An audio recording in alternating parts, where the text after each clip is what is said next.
ዛሬ እንግዲህ የሶያ ብሪያኒ እንሰራለን። ለሶያ ብሪያኒ የሚያስፈልጉ ነገሮች እሺ፣ የተከተፈ ሽንኩርት በቁመቱ፣ እዚህ ጋር ደግሞ ዝንጅብልና ነጭ ሽንኩርት፣ እዚህ ጋር ደግሞ ካሮት በቁመት የተሰነጠቀ፣ እዚህ ጋር ደግሞ ሶያው ለ5 ደቂቃ ያህል በቀዝቃዛ ውሃ ከተዘፈዘፈ ከተጨመቀ በኋላ ጥቁር ቅመምና በርቢካን እናደርግበታለን። ትንሽዬ ጨው።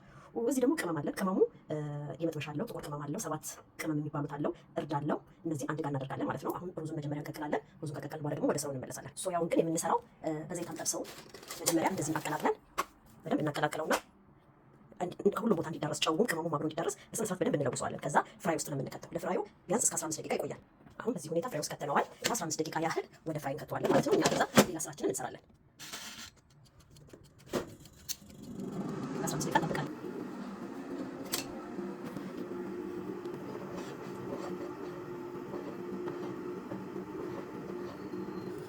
ትንሽ ውሃው ከፈላ በኋላ ሄል እናደርጋለን። በተቻለ መጠን ሩዙ ትንሽ ቆየት እያለን ማማሰል አለብን። እንዳይያያዝ መያያዝ የለበትም። እንደዚህ አይነት ሁኔታ አሁን ወደ ማብሰሉ እንገባለን። በመጀመሪያ የምንጠቀመው ዘይት ነው። ዘይቱ እስከሚግል ድረስ ትንሽ እንጠብቀዋለን። ዘይት ልክ መፍላት ሲጀምር መጀመሪያ የምናደርገው ካሮት ነው። ምክንያቱም ካሮት ለመብሰል ብዙ ይፈጃል እና መጀመሪያ ካሮት ነው የምንጠቀመው። ካሮት ነው የምናደርገው። ካሮት እስከሚበስል ግን ይኸው ሶያው በእንደዚህ አይነት ሁኔታ ላይ ደርቆ ወጥቷል ማለት ነው። በፍራይ ልክ እንደ ቋንጣ ነው የሚሆነው ሲደርቅ። ልክ መብሰል ሲጀምር የምናደርገው ከዚህ በኋላ ሽንኩርቱ ነው። ሽንኩርቱ አይደቅም። በዚህ አይነት መልኩ ሽንኩርቱን ደግሞ አብረን እናበስለዋለን ማለት ነው። ሽንኩርቱ ወደ መቅላት ሲጀምር ሲል ጣዕሙ እንዲይዝ የተከተፈ አንድ ቃሪያ እናደርጋለን። ሲታመሽ በራሱ ይቀየራል። ልክ ግን እያበሰልን ነጭ ሽንኩርትና ዝንጅብል አለን፣ እነሱን እናደርጋለን ማለት ነው። ቅመሙ ካሁን አይደለም የሚገባው፣ ትንሽ መቆየት አለበት። ካሮቱ በጣም መብሰል የለበትም። ልክ አሁን ነጭ ሽንኩርትና ዝንጅብሉ መብሰል ሲጀምር የበቆሎ ፍሬ እናደርግበታለን። ይሄ በጣሳ የሚሸጥ ማለት ነው።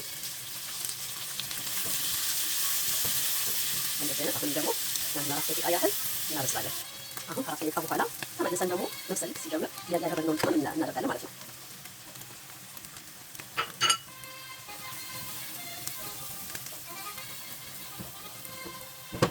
አሁን ደግሞ ተመልሰን በተመለከተ መጨረሻ ላይ የምናደርገው ቲማቲም ነው። ቲማቲሙ አይደቅም። አሁን ጊዜ የምንሰጠው ከላይ ካደረግን በኋላ እሳቱን ቀነስ አድርገን ቲማቲሙ በደንብ እስከሚበስል እንጠብቀዋለን ማለት ነው። አሁን በዚህ ሁኔታ ላይ ይገኛል። ለሶያ ሶስ ብሪያኒ በጣም ከሚያስፈልገው ነገር ድብስ ሮማን ይልቅ መጠቀም አለብን። እንደዚህ ሁኔታ ላይ ድብስ ሮማን እናደርጋለን ማለት ነው።